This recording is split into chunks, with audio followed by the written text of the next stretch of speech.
안녕하세요. 상반기 성경 공부 두 번째 시간 이어가도록 하겠습니다. 우리 앞에 첫 번째 영상에서는 예수님께서 대제사장들과 이제 바리새인들을 예루살렘 성전에서 만나서 그들에게 이제 세 가지 비유의 말씀을 들려주시면서 그들을 책망하는 내용을 보았습니다.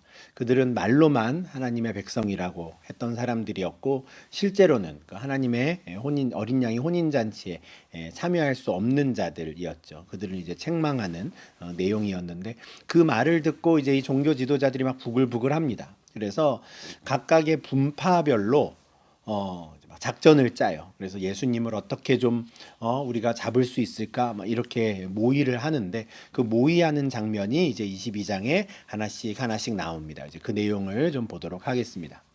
15절 16절입니다. 이에 바리새인들이 가서 어떻게 하면 예수를 말의 올무에 걸리게 할까 상의하고 자기 제자들을 헤롯 당원들과 함께 예수께 보내어 말하되 선생님이여 우리가 아노니 당신은 참되시고 진리로 하나님의 도를 가르치시며 아무도 꺼리는 일이 없으시니 이는 사람을 외모로 보지 아니하심이니이다. 그래요. 예수님의 비유를 듣고 바리새인들의 첫 번째 반응은 어떻게 하면 저 예수를 말의 올무에 걸리게 할까를 상의하는 거예요. 이게 참 완악한 자들의 특징입니다. 예수님께서 그들에게 책망하시고 그들에게 말씀하셨으면 돌이키면 되거든요. 뉘우쳐서 잔치에 참여하면 됩니다. 그런데 이들이 끝까지 그렇게 하지 않아요. 완악한 자들이거든요. 자기들에게 싫은 소리 했다고 그 예수를 지금 벼르고 있는 겁니다. 어떻게 하면은 좀 잡아들일 수 있을까? 근데 말의 올무, 좀 시험거리를 던져주고자 하는 건데 이유는 그냥 무턱대고 잡아들이면 사람들이 겁나는 거예요. 지금 사람들이 예수를 너무 지지하고 있으니까 어떻게든 그냥 시험거리를 하나 좀 만들까 상의를 합니다. 그리고 계획을 하나 세워요. 그 계획이 뭡니까? 자기 제자들, 바리새파의 제자들을 헤롯 당원들과 함께 예수에게 보내는 거예요. 이 바리새파와 헤롯 당원은요. 정치적으로 완전히 대척점에 있던 사람들입니다. 바리새인들은 신정 국가를 꿈꾸던 사람들이에요. 그런데 헤롯 당원들은 완전히 반대예요. 이름도 헤롯 당원이잖아요. 그러니까 헤롯 가문을 지지하는 사람들입니다. 원래 예수님께서 태어나셨을 때 헤롯 대왕이라는 사람이 이스라엘 땅 전체를 다스렸는데 그 헤롯 대왕이 죽은 다음에 이제 그의 아들들 세 명의 아들들에게 이제 이게 이 땅이 나누어졌죠. 근데 그 중에 유대 지역을 다스리던 아켈라오라고 하던 왕이 너무 포악해서 결국에는 쫓겨나요. 유대인들이 이제 그를 너무 이제 싫어하고 이러니까 쫓겨납니다. 그런데 그 이후에 로마 제국에서 유대 지역을 다스릴 총독을 파견하기 시작하는 거예요. 예수님 당시에 있었던 본디오 빌라도라는 총독은 여섯 번째 총독입니다.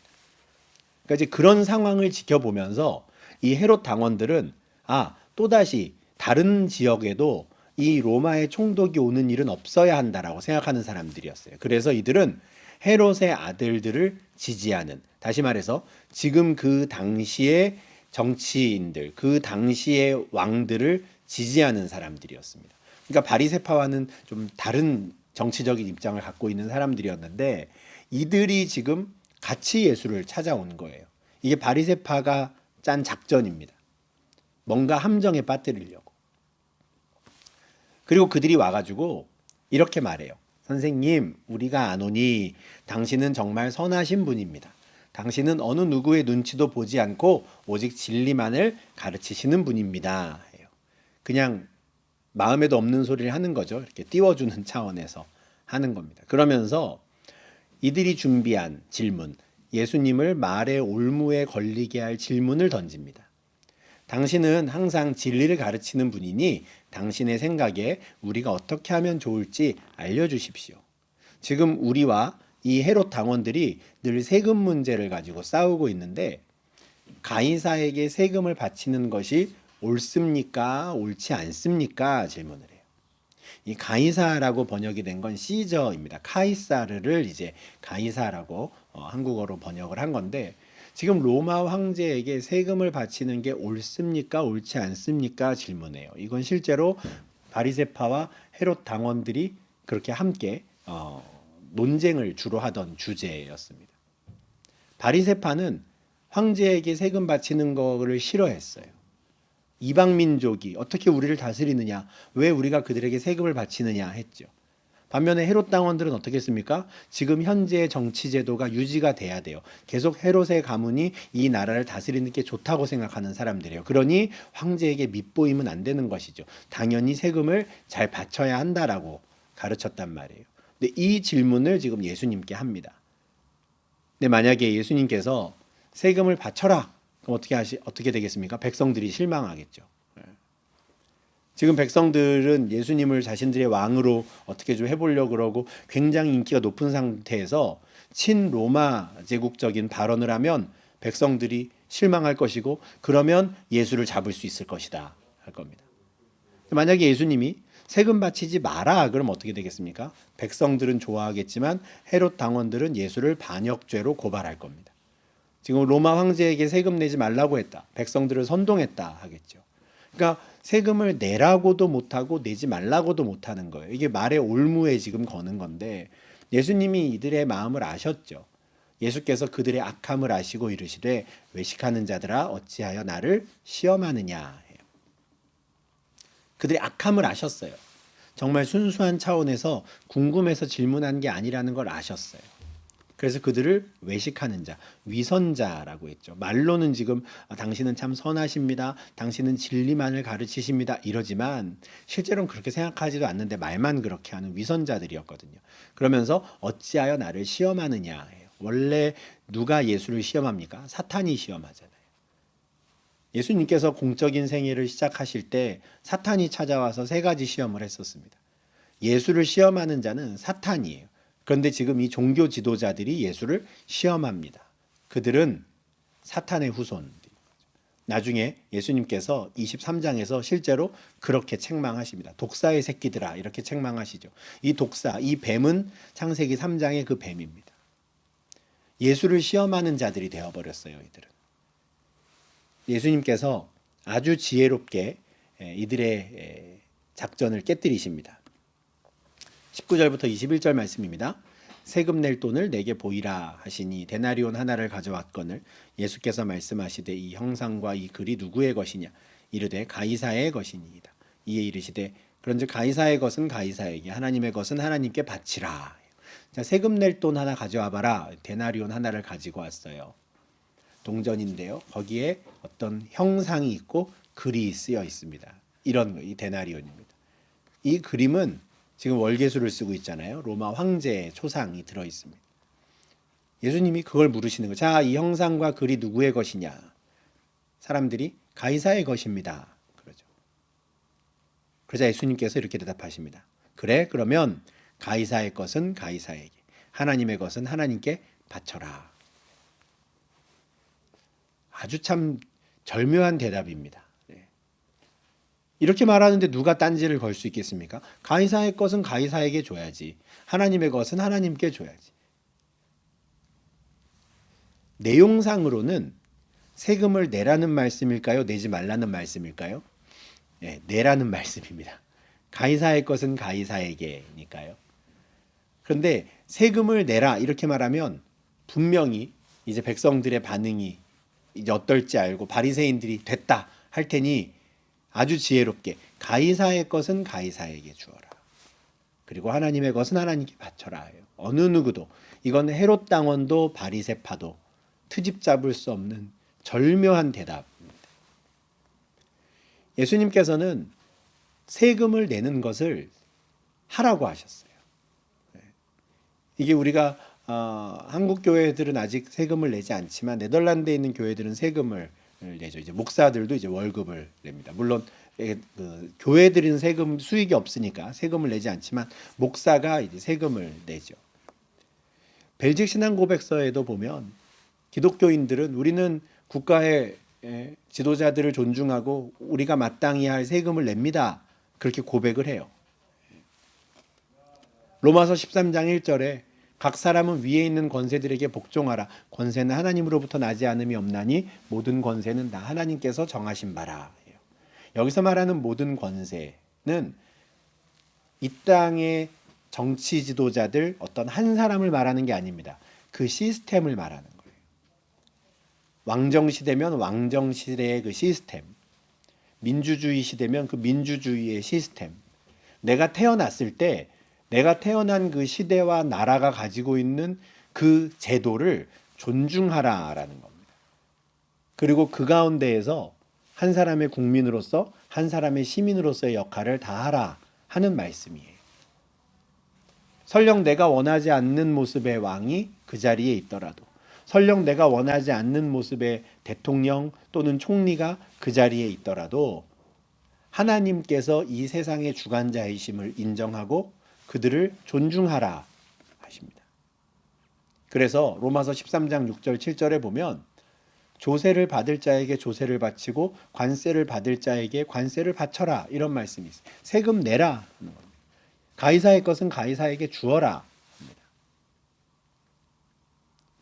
베드로전서 2장 13절에도 이런 말씀이 있죠. 인간의 모든 제도를 주를 위하여 순종하라. 인간의 모든 제도, 이게 아까 말씀드린 그겁니다. 시스템이죠. 내가 태어나서 살아가고 있는 이 나라가 갖고 있는 그 제도와 시스템을 존중하라는, 이런 점에서 모든 기독교인들은 정치적인 어떤 시스템의 전복이라든가 폭력적인 걸 통해서 이 사회를 뒤집어 엎는 혁명이라든가 이런 것과는 어울리지 않는 사람들입니다. 기본적으로 인간의 모든 제도를 존중하는 사람들이에요. 그러면 악한 제도는 어떻게 할 것인가? 그 제도 안에서 살아가지만 나는 그리스도인으로서 어떻게 할 것인가를 고민하게 되는 겁니다. 법이 정한 정당한 권리라고 하지만 만약에 그 정당한 권리가 성경적으로 옳지 않다면 나는 그리스도인으로서 그 권리를 사용하지 않아야 하는 것이죠. 이런 맥락으로 우리가 바울 서신을 이해해야 합니다. 이런 맥락으로 우리가 복음서를 이해해야 돼요. 어떤 분들이 그러세요. 바울이 노예제도를 찬성했다. 종들에게 주인에게 순종하라고 했다. 종들에게 일어나라 너희는 자유인이다라고 말하지 않았다. 노예제도를 찬성했다. 어감이 좀 많이 다르죠. 그 제도를 존중하는 것과 노예제도에 찬성하는 건 좀 다른 느낌이죠. 바울은 1세기 당시에 로마 제국의 그 시스템을 존중하는 겁니다. 주인이 있고 종이 있어요. 왕이 있고 귀족이 있어요. 평민이 있어요. 그런 사회 속에 태어나서 사람들이 살아가요. 그 제도에 대한 존중이 있으나 그 제도 속에서 살아가다가 예수를 알게 되었다면, 그래서 그리스도인이 되었다면 이제 어떻게 할 것인가를 고민하라 합니다. 그리스도인이 되었다면 종을 어떻게 대해야 할 것인가? 그리스도인이 되었다면 주인을 어떻게 대해야 할 것인가? 그리스도인이라면 왕은 어떤 왕이 되어야 하는가? 그렇게 접근하는 것이죠. 그렇게 사회의 변화를 이끌어가는 겁니다. 이게 주를 위하여 순종하는 거예요. 인간의 모든 제도를 주를 위하여. 지도자들을 바라보는 태도도 이와 같아야 합니다. 지금 각 나라와 민족 가운데 하나님이 허락하신, 그 자리에 있도록 허락하신 그 지도자들을 우린 존중해야 합니다. 그런데 그 지도자에게 바라는 우리가 모습이 있어야 돼요. 그게 뭐겠습니까? 베드로전서 2장 14절에 나오죠. 악행하는 자를 징벌하고 선행하는 자를 포상하는 지도자. 공의와 정의에 대한 부분이죠. 로마서 13장 6절에서도 하나님의 일꾼이라는 표현이 나와요. 그들이 하나님의 일꾼이 되어 바로 이 일에 항상 힘쓴다. 여기서 말하는 이 일이 뭐냐면요, 요 13장 앞에 4절과 5절에 나오는 말인데 같은 내용입니다. 선을 행하는 자에게 상을 주고 악을 행하는 자에게 벌을 내리는 거. 그거 하라고 하나님께서 그들을 그 자리에 두셨다. 그러니 그들이 그 일을 잘 할 수 있도록 세금을 바쳐라, 세금을 내라 하는 거예요.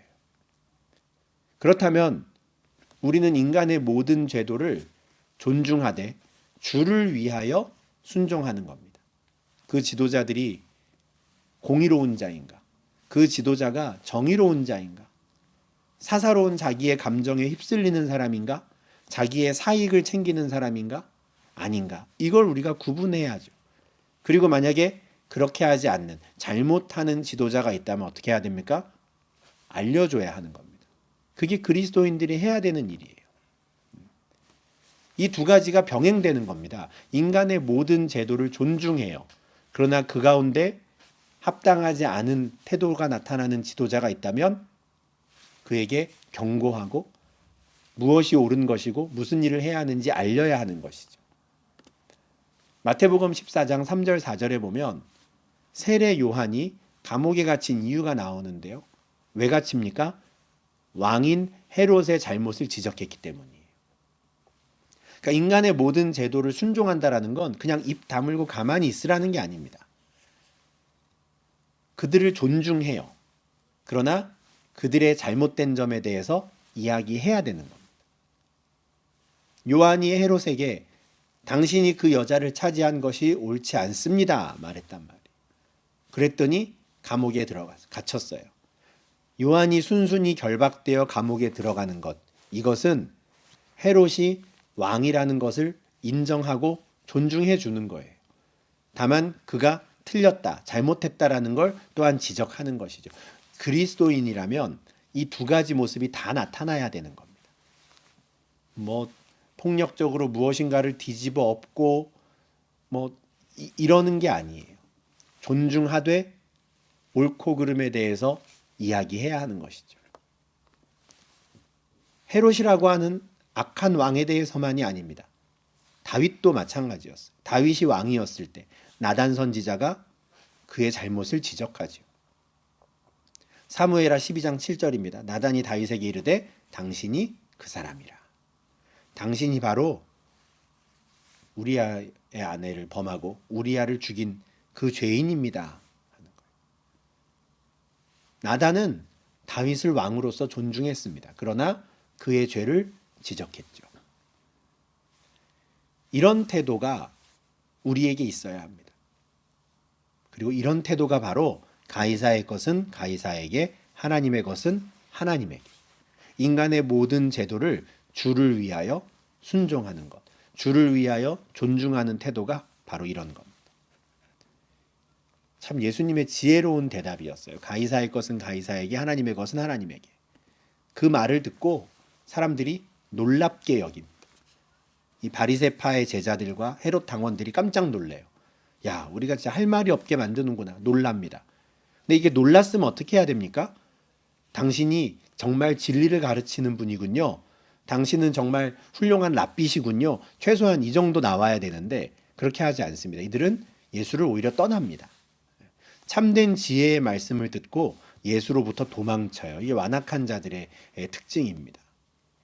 놀랍고 찔림도 받고 내심 인정도 되는데 끝까지 그걸 인정하지 않는 거예요. 예수를 떠나지요. 바리새파와 헤롯 당원들이 예수와의 논쟁에서 졌다라는 말을 듣고 이제는 사두개인들이 나타납니다. 이 사두개파도 또 그 당시에 또 다른 큰 분파를 형성했던 사람들인데 이들의 특징이 있어요. 23절에도 나오죠. 이들은 부활을 믿지 않는 사람들입니다. 유대인들 중에 부활을 믿지 않는 사람이 있었나 좀 신기하실 수도 있는데 그런 분파가 있어요. 지금도 우리 기독교라고 하는 큰 바운더리 안에 여러 분파들이 있잖아요. 사두개파는 부활을 믿지 않는 사람들, 그러니까 내세를 믿지 않고요. 그냥 현세가 다다라고 생각하는 사람들이었어요. 이 사람들은 사두개파라는 말은 사독의 후손들이라는 뜻이거든요. 사독은 다윗 시대 때 이제 대제사장인데 그 대제사장의 후손들이라는 뜻입니다. 당연히 최고 정점에 있는 그 대제사장들을 지지하는 사람이었고요. 이들은 정치적으로도 최고위층에 속한 사람들이 많았습니다. 현실 정치에 깊이 관여하는 사람들이었고 부활이 없고 내세가 없다라고 생각하니까 그냥 이 땅에서 좋은 자리에 앉고 이 땅에서 돈을 많이 버는 거, 그게 이들의 최고 관심사였던 사람들이에요. 근데 이 사람들이 그렇게 생각하게 된 이유가 뭐냐면 이들은 모세가 남겼다고 하는 5권의 책, 모세 오경만을 하나님의 말씀으로 인정하는 사람들이었어요. 그리고 모세 오경에는 부활에 대한 내용이 없다. 이게 이제 이들의 주장이었습니다. 부활에 대한 내용이 없으니까 부활은 없다 하는 거예요. 그래서 이 사두개파가 찾아와서 예수님을 또 말의 올무에 매일 질문을 던집니다. 모세 선생님이 이렇게 우리에게 가르쳤습니다 하고 시작을 하죠. 사람이 만일 자식이 없이 죽으면 그 동생이 그 아내에게 장가들어 형을 위하여 상속자를 세우라 했습니다. 뭐 이런 말씀이 있나 싶은데 모세의 오경에 있는 말씀입니다. 신명기 25장 5절에 형제들이 함께 사는데 그중 하나가 죽고 아들이 없거든 그 죽은 자의 아내는 나가서 타인에게 시집가지 말 것이요 그의 남편의 형제가 그에게로 들어가서 그를 맞이하여 아내로 삼아 그의 남편의 형제된 의무를 그에게 다 행하라 하는 말씀이 있어요. 계대 결혼이라고도 우리가 표현을 하는데 이런 상황입니다. 이 가나안 땅에 이제 들어가서 각 지파별로 각 가문별로 이제 땅을 분배받아서 살게 될 거예요. 그런데 그렇게 살다가 어떤 집에 여러 아들이 있을 때 이제 큰 아들이 결혼을 했는데 아들이 없이 죽었어요. 그 말은 뭐냐면 상속자가 없이 죽은 겁니다. 그렇게 되면 이 죽은 자의 아내를 다른 집으로 시집 보내지 말고 그 집에 둘째 아들에게 시집 보내라, 재혼을 시켜라 하는 거예요. 그럼 이 둘째 아들은 형수와 결혼을 하라 하는 것이죠. 지금 우리의 이 개념으로는 어떻게 그럴 수 있을까 싶지만 아주 중요한 이유가 있습니다.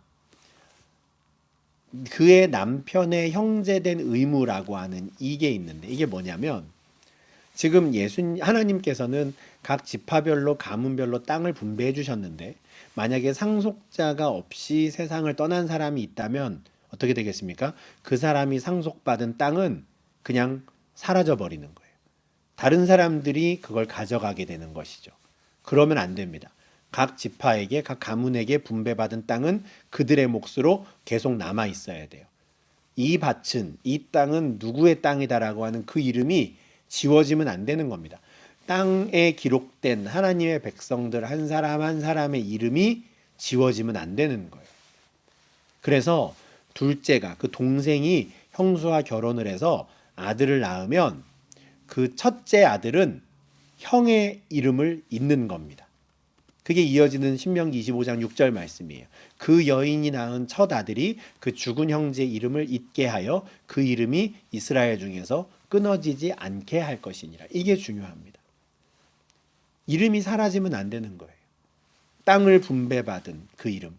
지금 우리 신약의 개념으로 보면 생명책에 한번 기록된 이름이 지워지지 않는 그런 것과 좀 비슷한 맥락이죠. 분명히 하나님께서 약속의 땅을 기업으로 주셨는데 그 이름이 지워지지 않도록 동생이 형수와 결혼해서 아들을 낳으면 첫째 아들은 그 형의 이름을 잇게 해라. 사실 우리나라에도 이런 제도가 많이 있었습니다. 이게 뭐 공식적인 제도는 아니었을지라도 이 장손이라고 하는 개념이 있잖아요. 그래서 이 장손이 이 아들을 낳지 못하면 어떻게 됩니까? 둘째나 셋째가 자기 아들을 입양을 보내죠. 형님 집으로. 이게 불과 뭐 수십 년 전만 해도 우리나라에도 있었습니다. 많은 특히 뭐 시골 같은 데 가면 많은 집들이 그렇게 했어요. 아들 없는 집에 입양을 보내주어서 그 이름이 끊어지지 않게 이어지게 하는 것이죠. 이런 목적으로 하나님께서 계대결혼이라고 하는 제도를 만들어 주셨단 말이에요. 근데 이 계대 결혼이 이 율법을 가지고 지금 이 사두개파 사람들이 아주 고약한 상황을 설정해서 질문을 던집니다. 우리 중에 7형제가 있었는데 마지가 장가 들었다가 죽어서 상속자가 없습니다. 그래서 그 아내를 동생에게 물려주고 그 둘째와 셋째로 일곱째까지 그렇게 하다가 최후에 그 여자도 죽었습니다. 아주 고약한 상황이죠. 원래 이 정말 궁금해서 질문하는 사람들이 아니면 이렇게 아주 극단적인 예를 잘 만들어서 오는데 마찬가지입니다.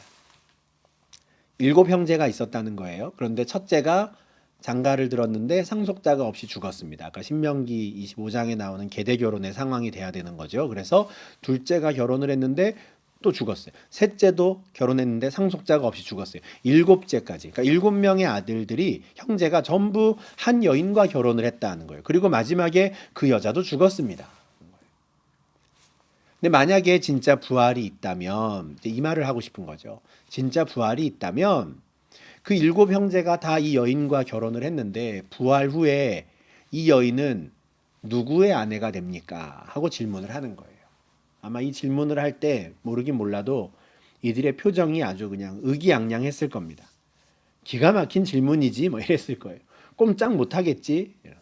부활이 없다고 인정해야 되겠지 하는 겁니다. 실제로 이 내용으로 아마 이 사두개파 사람들은 바리새파와의 논쟁할 때 늘 써먹었을 거예요. 그리고 바리새파는 대답을 못 했겠죠. 율법을 부인할 수도 없고 부활이 없다 할 수도 없고 약간 전가의 보도와 같이 이 바리새파와 싸울 때마다 꺼내 들었던 칼이었을 텐데 이걸 딱 예수님 앞에 내놓는 겁니다. 부활 없는 거 맞죠? 질문을 하는 거죠. 예수님께서 또 이렇게 대답하십니다. 이것도 참 역시 지혜로운 대답입니다. 29절 30절입니다. 예수께서 대답하여 이르시되 너희가 성경도 하나님의 능력도 알지 못하는 거로 오해하였다. 부활 때에는 장가도 아니가고 시집도 아니가고 하늘에 있는 천사들과 같으니라. 너희가 성경을 알지 못해서 오해하고 있다. 우리는 성경을 아는데요? 하겠지만 그들은 모세오경만을 성경이라고 생각하는 사람들이었어요. 너희가 틀렸다 이 말이에요. 모세뿐만 아니라 욥기도 시편도 선지자들의 글도 역사서도 전부 하나님의 말씀이다. 그 말이에요. 근데 너희가 모세오경만 갖고 지금 하나님을 이해하려고 하니까 오해하고 있구나. 모세오경만 보고 있으니 하나님의 능력도 잘 모르는구나 하는 거예요. 그러면서 이렇게 대답하시죠. 부활 때에는 이것도 참 절묘한 대답이라고 생각하는데 부활이 있다 없다 그냥 말씀하지 않으시고요. 부활을 당연한 것으로 말씀하시죠. 부활 때에는 당연히 있는 겁니다. 그때는 장가도 안 가고 시집도 안 가. 하늘에 있는 천사들과 같아. 이 말씀도 오해해서 부활하면 뭐 남성과 여성의 차이가 없어진다. 뭐 서로 알아보지도 못한다. 이렇게 가면 안 됩니다. 그거는 성경을 알지 못하는 거로 오해하는 겁니다. 지금 예수님께서 하신 이 30절 말씀은 부활해서 영원한 삶을 살아가는 그 하나님의 나라에서는 생육하고 번성할 필요 없다 이 말씀입니다. 하늘에 있는 천사들처럼 그냥 그대로 그냥 살아가는 거예요. 영적인 존재가 된다라는 것도 아닙니다. 나중에 육체가 부활할 거예요. 그러나 그 땅에서는 장가가고 시집가지 않아 생육하고 번성하지 않아 이 말이에요. 이 땅에서 살아가는 사람, 하나님께서 아담과 하와를 처음 창조하셨을 때 주셨던 축복이 있습니다. 생육하고 번성하여 땅에 충만하라. 근데 이것은 이 땅에서 할 일이에요. 이 땅에서 생육하고 번성하기 위해서 장가가고 시집가게 하셨어요.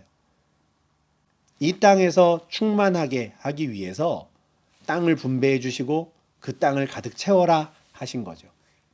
근데 천국은요, 하나님의 나라는요, 생육하고 번성하고 충만할 필요가 없습니다. 이미 온 이스라엘, 유대인이나 이방인이나 그 충만한 수가 이미 다 가득 차 있기 때문에 천사들이 점점점 늘어나지 않듯이 사람들도 그곳에서 계속 번성하지 않습니다. 그러니 장가갈 필요도 없고 시집갈 필요도 없죠. 지금 이들이 오해하고 있는 게 뭡니까? 사두개파 사람들이 자기들이 그렇게도 끔찍이 여기는 그 율법이 하나님 나라에서도 똑같이 적용돼야 된다고 생각하는 거예요. 아닙니다. 그 율법은 가나안 땅에 들어가서 살 때 필요한 법이었어요. 이스라엘 사람들에게. 이스라엘 사람들이 애굽 땅에서만 살다가 430년 만에 가나안 땅에 들어갔는데 어떻게 살아야 됐는지 방법을 몰라. 그래서 하나님이 가르쳐 주신 그 삶의 규정이 율법이에요. 근데 그 율법을 저 영원한 나라에까지 적용하려고 하니 안 맞는 거죠. 그래서 예수님께서 너희가 성경도 하나님의 나라 능력도 알지 못하는 거로 오해했다 하는 겁니다. 이 땅의 율법 가지고 천국을 이해하려고 하지 말아라. 아주 딱 단칼에 자르시죠. 그리고 부활에 대해서 가르쳐 주십니다. 31절 32절입니다. 죽은 자의 부활을 논할진대 하나님이 너희에게 말씀하신 바 나는 아브라함의 하나님이요 이삭의 하나님이요 야곱의 하나님이로라 하신 것을 읽어보지 못하였느냐. 하나님은 죽은 자의 하나님이 아니시오 살아있는 자의 하나님이시니라. 그리고 내가 부활에 대해서도 가르쳐 줄 텐데 너희는 지금 모세 오경만을 붙잡고 있지? 그럼 내가 그 말씀으로 가르쳐 주겠다 하세요. 너희도 모세 오경을 읽으니 나는 아브라함의 하나님이요 이삭의 하나님이요 야곱의 하나님이로라 하신 그 말씀을 너희가 읽어보았을 텐데 이렇게 말씀하세요. 당연히 읽어보았을 겁니다. 이건 출애굽기에 있는 말씀이거든요. 출애굽기 3장 6절입니다. 또 이르시되 나는 내 조상의 하나님이니 아브라함의 하나님, 이삭의 하나님, 야곱의 하나님이니라. 이 말씀은 어떤 말씀이냐면 이제 모세가 미디안 광야에서 40년을 살다가 하나님께서 그를 애굽 땅으로 보내실 때 누가 나를 보내서 왔다고 할까요? 할 때 이렇게 소개하라고 하신 거예요. 하나님께서 당신 자신을 나는 여호와다. 나는 내 조상의 하나님이다. 아브라함과 이삭과 야곱의 하나님이다. 근데 예수님께서 이 말씀을 인용하신 이유가 있습니다. 나는 아브라함의 하나님이다가 현재형인 거예요. 나는 이삭의 하나님이다도 현재형이고요. 나는 야곱의 하나님이다도 현재형이에요. 과거형으로 말씀하지 않으신 겁니다. 나는 예전에 너의 조상들의 하나님이었었지. 나는 예전에 아브라함의 하나님이었었지. 이렇게 말씀하지 않으셨다는 거예요. 현재형으로. 무슨 말입니까? 지금도 그때에도 아브라함과 이삭과 야곱이 살아있다는 겁니다. 죽지 않았어요. 죽었다면 과거형이었겠죠. 그러나 살아있으니 현재형인 겁니다. 하나님은 죽은 자의 하나님이 아니요 살아있는 자의 하나님이시니라. 너희들이 모세오경에서는 부활이 없다 하는데 그러면 이 말씀을 너희는 어떻게 생각하냐? 마치 하나님이 지금도 아브라함, 이삭, 야곱이 살아있는 것처럼 현재형으로 말씀하시는데 너희는 이걸 어떻게 해석하느냐 하는 거예요. 기가 막힌 대답이시죠. 예. 더군다나 모세오경만이 하나님 말씀이라고 말하는 그들의 눈높이에 맞춰서 진리를 가르쳐 주시는 겁니다. 이 말을 듣고 또 놀래요. 33절입니다. 무리가 듣고 그의 가르치심에 놀라더라. 그런데 예수를 믿었더라, 경배했더라 이런 말씀이 없습니다. 사두개파 사람들이 예수님을 찾아왔다가 논쟁에서 졌다라는 말을 듣고 바리새인들이 또 모였어요. 아, 우리도 다음부터 그렇게 대답하자. 야, 이렇게 대답했대. 기가 막히지 않아? 뭐 이런 이야기를 했을 텐데 그렇게 바리새파가 모여 있을 때 그 중에 한 율법사가 예수를 찾아옵니다. 그리고 예수를 시험하여 물어요. 선생님, 율법 중에서 어느 계명이 큽니까? 바리새파 중에 이제 한 율법사가 찾아오는데 시험했다라고 하니까 이 사람도 좀 예수님을 말의 올무에 걸려고 삐딱하게 지금 찾아온 사람인가 싶은데 마가복음을 보면은 그렇지 않은 것 같아요. 마가복음에 지금 같은 내용이 이렇게 기록되어 있습니다. 서기관 중에 한 사람이 이제 예수님과 사두개파 사람들이 변론하는 것을 듣고 예수님이 참 잘 대답하셨구나라고 생각을 하고 왔다는 거예요. 그러니까 예수님이 정말 지혜롭다, 진짜 좋은 랍비다 정도는 그래도 알고 온 거죠. 긍정적인 분위기. 그러니까 여기서 34절부터 36절에서의 시험하다라는 건 좀 올무에 빠뜨리려고라는 느낌보다는 확인하려고 정도가 좋을 것 같습니다. 한번 자기도 또 물어보고 싶은 거예요. 정말 이 사람이 정말 좋은 랍비인지를 확인하고 싶어서 묻는 겁니다. 순수한 질문이죠. 선생님, 율법 중에서 어느 계명이 큽니까? 이거에 대해 예수님이 또 진실하게 대답을 해주십니다. 내 마음을 다하고 목숨을 다하고 뜻을 다하여 주 너의 하나님을 사랑하라 하셨으니 이것이 크고 첫째 되는 계명이다. 신명기 6장 5절 말씀을 인용하시는 하나님을 사랑해라. 전심을 다해 하나님을 사랑해라. 이게 제일 중요하고 첫 번째 계명이다. 이것은 우리에게도 똑같이 주시는 말씀입니다. 그죠? 이게 지금 바리새파와의 논쟁을 중에 막 이렇게 첨예하게 대립되는 중에 하시는 말씀이 아니라 정말 순수한 질문을 한 그에게 예수님이 대답해 주시는 거예요. 하나님을 사랑해. 이게 제일 중요한 계명이야. 바울도 로마서 12장 2절에서 우리가 이 세대를 사랑하지 말고 이 세상을 본받지 말고 오직 마음을 새롭게 함으로 변화를 받아야 한다. 우리의 온 몸과 마음과 정성을 다해서 하나님을 사랑해야 하는 것이죠. 우리의 감정만이 아니라 우리의 모든 이성, 이 생각까지도 다 그리스도께 복종시켜야 하는 거. 이게 제일 첫 번째 계명입니다. 하나님을 사랑해라 하는 거. 두 번째 계명도 있어 가르쳐 주세요. 둘째도 그와 같으니 내 이웃을 내 자신같이 사랑하라. 레위기 19장 18절 말씀이에요. 하나님을 사랑해라 첫 번째, 내 이웃을 내 자신같이 사랑해라. 이 두 계명이 온 율법과 선지자의 강령이니라. 강령이라는 말은 큰 줄거리, 큰 기둥이라는 겁니다. 성경을 탈탈 털어서 딱 두 개만 남긴다면 하나님 사랑, 이웃 사랑이라는 거예요. 첫 번째, 두 번째 계명이다. 이 말을 듣고 서기관이 너무 기뻐합니다. 우리 마태복음에는 예수님의 이 대답을 들은 이 서기관, 율법사의 반응이 나와 있지 않은데 마가복음 12장 32절에 나와요. 선생님이여 올소이다. 저도 그렇게 생각합니다. 하나님은 한 분이시죠. 마음을 다하고 지혜를 다하고 힘을 다하여 하나님을 사랑하는 것과 이웃을 자신과 같이 사랑하는 것, 이게 그 어떤 제사보다도 중요하다고 저도 그렇게 생각합니다. 이렇게 말하는 거예요. 그러니까 이 율법사, 이 서기관은 정말 확인하고 싶었던 거죠. 정말 좋은 랍비인가? 근데 그걸 확인하고 이제 돌아갔습니다. 근데 그렇게 이 계속 바리새파 사람들이 모여서 웅성웅성하면서 이 사두개파와 예수님의 논쟁에 대해서 막 이야기하고 이제 그러고 있는 걸 예수님이 보신 것 같아요. 41절 42절입니다. 바리새인들이 모였을 때 예수께서 그들에게 물으시되 너희는 그리스도에 대하여 어떻게 생각하느냐? 누구의 자손이냐? 대답하되 다윗의 자손이니이다. 이때까지는 바리새파, 대제사장들, 또 서기관들, 사두개파, 헤롯 당원들, 당대에 정말 내노라 하는 분파들이 다 예수님을 찾아와서 시비를 걸었었어요. 시험을 했죠. 말의 올무에 걸려고. 예수님께서 그들과의 모든 논쟁을 다 하시고 이제는 먼저 질문을 하십니다. 처음 먼저 질문하시는 거예요. 질문이 그리스도에 대한 겁니다. 그리스도는 누구 자손이니? 해요. 바리새인들이 바로 대답하죠. 다윗의 자손이죠. 이거 너무 쉬운 문제입니다. 이런 쉬운 걸 가지고 우리랑 싸우려고 왔어? 우리랑 논쟁을 하려고 왔어? 아마 이런 느낌이었을 거예요.